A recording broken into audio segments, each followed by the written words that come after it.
अस्सलाम वालेकुम students and welcome to learning minds by Qasim Ali.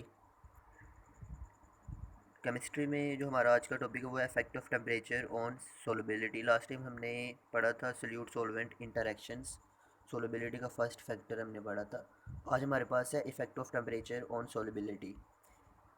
Temperature अगर हम आम तौर पे देखते हैं कि मोस्टली ज़्यादातर जब हम किसी भी साल्ट को, किसी भी सल्यूट को सॉल्वेंट के अंदर हल करते हैं तो उसमें मोस्टली देखा गया है कि टेम्परेचर के इंक्रीज़ करने से सोलबिलिटी इंक्रीज़ होती है, यानी mostly solubility increase with increase temperature. But it is not true all the times. लेकिन ये हर वक्त या कह लें कि हर साल्ट के लिए इक्वल नहीं है कि हम सारे जो साल्ट हैं वो अगर ऐड करते हैं तो उनके ऐड करने से हर बार जो है वो टेम्परेचर इंक्रीज़ ही होगा। तो हमारे पास तीन पॉसिबिलिटीज़ बनती हैं टेम्परेचर के लिहाज से। वो कौन कौन सी हैं? वो ये हैं कि अगर हम किसी भी साल्ट को हल करते हैं सॉल्वेंट के अंदर तो वो सोल्यूशन जब बनता है तो हमारे पास हीट इज़ एब्जॉर्ब, हीट जज्ब हो सकती है, हीट इज़ रिलीज, हीट खारिज भी हो सकती है। नो हीट चेंज, हीट का उस पर कोई इफ़ेक्ट नहीं हो सकता। तो ये तीन हमारे पास पॉसिबिलिटीज़ हैं। फर्स्ट हमारे पास है हीट इज़ एब्जॉर्ब। हमारे पास कुछ ऐसे साल्ट मौजूद होते हैं कि अगर हम उनको फ़र्ज़ कर लें कि एक टेस्ट ट्यूब में अगर पानी लेते हैं, उसमें हम साल्ट्स को ऐड करते हैं, तो साल्ट को ऐड करने से क्या होगा कि टेस्ट ट्यूब ठंडी हो जाएगी। इसका मतलब ये है कि उस केमिकल रिएक्शन के होने के लिए हीट चाहिए थी और वो हीट उन्होंने सराउंडिंग से टेस्ट ट्यूब से एब्जॉर्ब की है, तो इस वजह से जो है वो टेस्ट ट्यूब ठंडी हो गई है। तो वो केमिकल रिएक्शन जो हीट को एब्जॉर्ब करते हैं उनको हम एंडोथर्मिक रिएक्शंस कह रहे होते हैं।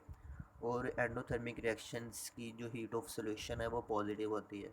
तो वो तमाम साल्ट जिनकी हीट ऑफ सॉल्यूशन पॉजिटिव होती है उनमें सोलबिलिटी का क्या इफ़ेक्ट होता है कि अगर हम टेम्परेचर को इंक्रीज़ करें तो टेम्परेचर की इंक्रीज़ करने से इन साल्ट की सोलबिलिटी भी बढ़ती है। तो इन साल्ट्स में आ जाता है आपके पास एग्जांपल्स में KNO3, NaNO3 और KCl।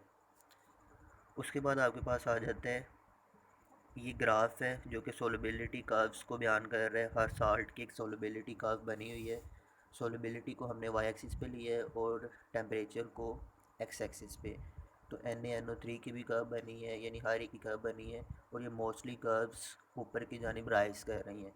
लेकिन कुछ कर्व्स ऐसी जो कि नीचे की जानिब जा रही हैं, जैसा कि यहाँ पे है Se2SO4 थ्राइस सीजियम सल्फेट, इसकी कर्व नीचे की जानिब जा रही है। तो इसके अलावा आपके पास सारी कर्व्स ऊपर की जानिब जा रही हैं। तो ये सारी कर्व जो ऊपर की जानिब जा रही हैं इन सॉल्यूशंस की या इन साल्ट्स की हीट ऑफ सॉल्यूशन पॉजिटिव है और इनमें टेम्परेचर के बढ़ाने से सोलबिलिटी सबकी बढ़ रही है।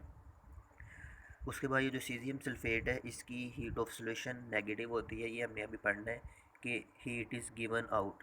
हमारे पास कुछ ऐसे केमिकल रिएक्शंस होते हैं जिसमें कि अगर हम साल्ट को ऐड करें सॉल्वेंट के अंदर तो ऐड करने से जो टेस्ट ट्यूब है जिसमें कि हम रिएक्शन करवा रहे हैं वो गर्म हो जाती है। इसका मतलब ये है कि इन केमिकल रिएक्शंस ये जब होते हैं तो ये हीट रिलीज़ करते हैं।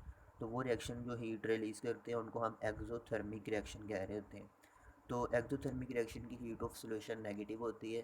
तो इन साल्ट्स की अगर हम टेम्परेचर इंक्रीज़ करें तो साल्ट के टेम्परेचर इंक्रीज़ करने से, सॉल्यूशंस के टेम्परेचर इंक्रीज़ करने से इनकी सोलबिलिटी आहिस्ता आहिस्ता डिक्रीज़ होती है। तो इसकी एग्जांपल हमने पढ़ी है लिथियम सल्फेट, सीजियम सल्फेट। तो इनकी कर्व्स नीचे की जानिब जा रही होंगी। तो इन साल्ट्स की सोलबिलिटी टेम्परेचर के बढ़ाने से डिक्रीज़ होती है, तो इनकी हीट ऑफ सॉल्यूशन नेगेटिव होती है।